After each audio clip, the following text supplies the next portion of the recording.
I swear, some of the Christians in my comments section so far have been absolutely insane with hate. It's a miracle they haven't reported me for hurting their fees. While looking at miracles individually is absolutely a worthwhile journey, taking a step back and looking at them from a 30,000-foot view can also be enlightening. The planet is only 24,000 miles around. Where should I put them if you want me to look at them from that? Oh. Good plan.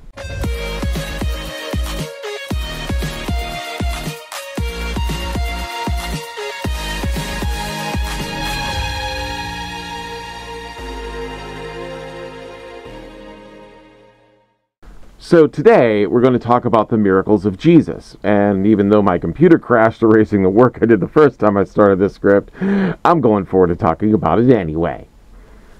Our subject today is a YouTube channel called Gospel Lessons, with a good amount to say on the subject. I prefer to call someone by their names, but he doesn't have one, or didn't post one. I'll just call him GL for now. Let's review the miracles and where they took place.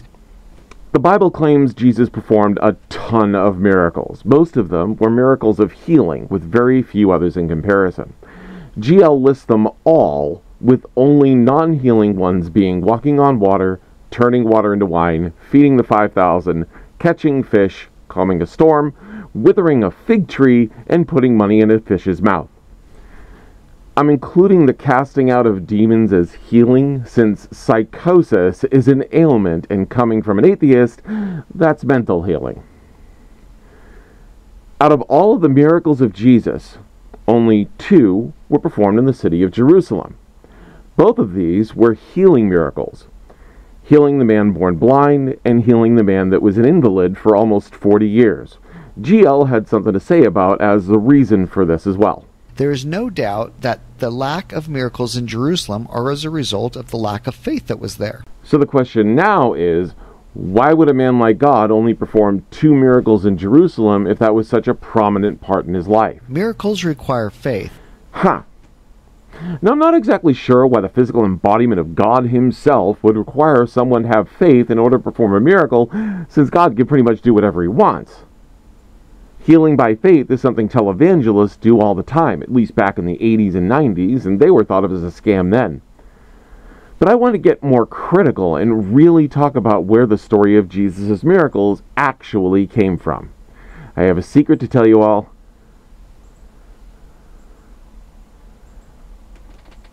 Jesus didn't perform any miracles. Nope, not one. Have you ever wondered why the Torah was written in Greek? It's because a huge amount of the Old Testament was written from stories passed down in Greek and other local mythology from thousands of years ago before Jesus was ever even born, and learned by Israel long before Alexander the Great conquered the area over 300 years prior. Greek was widely spoken language for that area of the world, and thus the Greek myths were spread widely. The Epic of Gilgamesh was just one of the stories that ended up in the Bible rewritten for Yahweh. If that is a point of contention, I'll do a full video on it later, as there would be hours to go over. But let's get back on topic here and give a summary. According to the Greek mythos, there were several gods of healing. A short list would be Apollo for healing and plagues, Asclepius for the medicinal arts, Hera for childbirth, Epion for pain, Akiso for curing sickness and healing wounds, Hygienia for cleanliness and sanitation, that's where we get hygiene from, Iaso, goddess of cures and remedies, and so many others. Even today, the Hippocratic Oath taken by doctors actually references the Greek mythos. I swear by Apollo healer, by Asclepius, by Hygeia, by Panacea, and by all the gods and goddesses, making them my witnesses, that I will carry out according to my ability and judgment this oath and this indenture. What the hell just happened to my voice there? That was weird. Anyway, in short, the ancient Greeks took healing very seriously, and these gods did some great miracles by their own right.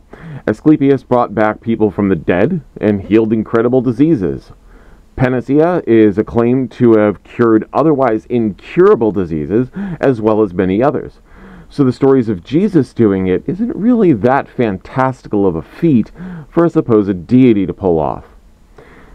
It is of this skeptic's opinion that Jesus was a great doctor and preacher, but not much more than that. But you're going to say Jesus healed the blind. But yes, Asclepius did that already too. People that were blind from birth would go to his temple and pray to be cured. They would go to sleep in the temple, dream of getting licked in the eyes by his snakes, and awaken with the ability to see again. Oh, almost forgot. He was born human and became a god. So from blindness to healing major diseases and back again, the Greek mythos did it first. Now, I'm not saying Jesus didn't heal anyone. What I'm saying is I think the extent he did so is exaggerated by the biblical authors based on stories from Greek mythology. So what am I saying? I think I said that I'm saying things a lot more than I think I'm saying, but anyway. I personally believe that a person named Jesus did in fact exist. I do believe that. I do not believe he was the son of any god, and that is why people with faith would have been healed, but not those without faith. It's called the placebo effect. People believe they will get better, and then they do. This happens every day. But let's get back to GL in general. So it seems that biblically it requires faith for Jesus to heal somebody. GL has more to say on that. In my studies, it seems that even if one person's faith is sufficient for miracles, if others around them have doubt and unbelief, they can erode the collective faith necessary for miracles to happen. So what he is saying is unless almost everyone already believes it will work, it won't work. This suggests that Jesus' ability to perform miracles would depend on the belief of the others around him. Well, that's kind of silly, isn't it? I mean, we have an almighty God standing there, can do anything he wants, all-powerful, all-knowing, all this, all that, and the other thing. And he made the entire universe in the time it takes us to go on vacation, but a bunch of people are skeptical and his powers are dead and gone. This is his claim, not mine. So what else do you have to say on this, Mr. Lessons? There are really only 3 types of miracles, and I think it may be important for us to understand these classifications to fully appreciate these miracles and learn how to have more miracles in our lives. Okay, so are they healing, conjuration, and elemental? Nah, that'd make Jesus a cleric in Dungeons and Dragons. Let's not bring another book of fiction into this. So what are the 3 types? The 3 categories of miracles are physical, spiritual, and mental. Okay. Personally, I believe you are physically and spiritually mental, but I'll let you explain. Physical miracles are those where power over physical creation is needed. The earth, matter, anything tangible. Examples of this would include turning water into wine, healing someone's physical infirmities. This would also include power over nature, such as walking on water or controlling a storm. Fucking hell, Jesus is a D&D cleric. What's next? Turning the fucking undead? The next most common miracle type are spiritual ones. This is when Christ shows power over not the physical world, but that the spiritual world includes people's spirits rather than their physical bodies. Examples include when Jesus drives out an evil spirit out of a possessed individual, or including the time when he allowed the evil spirits to possess the bodies of 2,000 swine who went on to drown themselves in the sea. Really? Next thing you're going to say is he's performing divination. The third kind of miracle is somewhat hidden in that the normal list of miracles doesn't include many of these, but there are several examples throughout the scriptures. People just don't normally list them as miracles, but by the definition of miracles, they certainly are, quote, welcome events that are not explicable by natural or scientific laws and considered to be the work of a divine agency. The simplest example of this is when Jesus knows the thoughts someone has. My favorite example of this is when Christ speaks to the woman at the well. Matthew 12 tells the story of when Christ knew what the Pharisees were thinking. It's a psychic attack. Everyone roll for initiative. Again, all of these things are done by the Greek and Roman pantheon of gods. Some of them ripped straight from Greek and Roman mythology, like they're trying to convert the Greek and Roman peoples over to their ideals. That last part, of course, is a bit of speculation, but is far more likely than yet another god manifesting himself into the real world to cure people that already believe the bullshit as it is. So, I went through several of this guy's videos, and some of the tangents he goes through are crazy conspiracy theories. I don't want to be known as the channel that debunks the crazies. I know it's rich coming from a guy in a husky suit, but you get the idea. Anyway, Jesus was a healer and a preacher. Not that big of a deal. But wait, I know you're going to say, what about all the miracles that he did that weren't about healing? Okay, sure. Cursing the fig tree, not a miracle.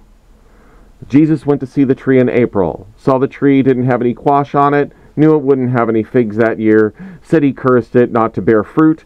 The tree was most likely diseased and withered away on its own. Jesus calming the storm. It was seen by a handful of people. Anyone that is anyone knows that storms can blow in and blow right back out in a matter of minutes. You've experienced yourselves. So when the storm passed quickly, it was embellished on as if it vanished in a snap like the fish that was this big and darn it just got away. Feeding the 5,000? Okay, this is silly.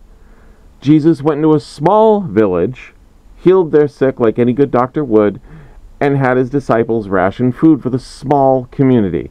The Bible even says it's a remote area. With 5,000 people, another clear example of exaggeration. I swear, the fish was this big. Turning water into wine. Hey, now, wait a minute. This one is contradicting what GL said earlier. A house of non-believers and faithless? Yet Jesus is still performing a miracle. It's more likely they found more wine. Also, the passage literally says the ones tasting it were shit-faced. At that point, they wouldn't know strong wine from strong bath water and cleaner. Catching fish. So Jesus is out on the water's edge. He saw they had no real catch and saw something on the water. Schools of fish will make a disturbance in the surface. He sent them back out to go get it, and hey, fish! And they were this big!